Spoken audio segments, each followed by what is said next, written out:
बहुत समय पहले कैलाश पर्वत पर भगवान शिव, माता पार्वती और उनके दोनों पुत्र श्री गणेश और कार्तिकेय जी रहते थे। दोनों भाई अपने माता पिता से बहुत प्रेम करते थे, लेकिन दोनों का स्वभाव अलग था।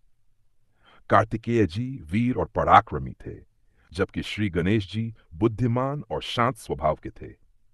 एक दिन देवर्षि नारद जी कैलाश पर्वत पर एक दिव्य फल लेकर आए। वह फल बहुत ही अद्भुत था। नारद जी ने भगवान शिव से कहा, महादेव, ये दिव्य फल एक ही व्यक्ति ग्रहण कर सकता है। तब भगवान शिव ने अपने दोनों पुत्रों की परीक्षा लेने का विचार किया।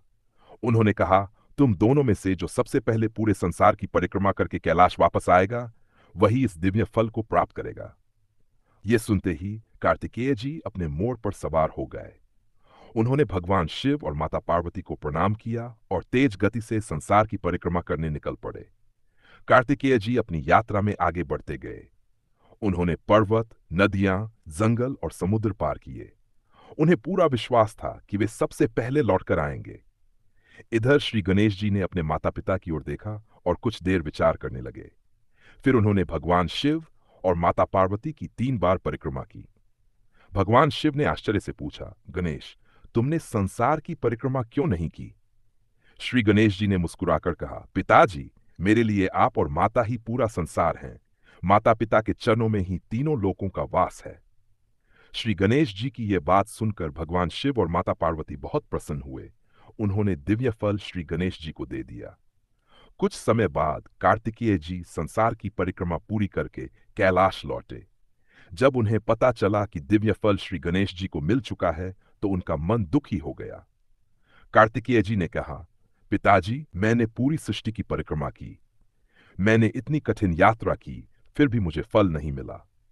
भगवान शिव ने प्रेम से समझाया, पुत्र, तुम्हारा परिश्रम व्यर्थ नहीं गया।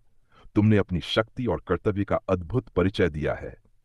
लेकिन गणेश ने अपनी बुद्धि और माता पिता के प्रति भक्ति का परिचय दिया। फिर भी कार्तिकेय जी का मन बहुत दुखी था। उन्हें लगा कि उनके साथ न्याय नहीं हुआ। वे अपने माता पिता को प्रणाम करके कैलाश से दूर चले गए। पुत्र जाते देखकर भावुक हो गए। भगवान शिव भी अपने पुत्र के वियोग से दुखी हुए। महादेव जानते थे कि कार्तिकेय जी के मन में क्रोध से ज्यादा दुख है। भगवान शिव ने उन्हें प्रेम से समझाया कि माता पिता अपने दोनों पुत्रों से समान प्रेम करते हैं। किसी एक को मिला सम्मान दूसरे के प्रेम को कम नहीं करता। आखिर कार्तिकेय जी का मन शांत हुआ और उन्होंने अपने माता पिता की बात समझी। उन्होंने अपने मन का दुख छोड़ दिया और भगवान शिव, माता पार्वती का आशीर्वाद लिया। इस कथा से हमें सीख मिलती है कि कभी कभी लगता है कि हमारे साथ अन्याय हुआ है, लेकिन पूरी बात समझने पर सच्चाई कुछ और होती है। इसलिए क्रोध करने से पहले प्रेम और समझ से बात करनी चाहिए। हर हर महादेव।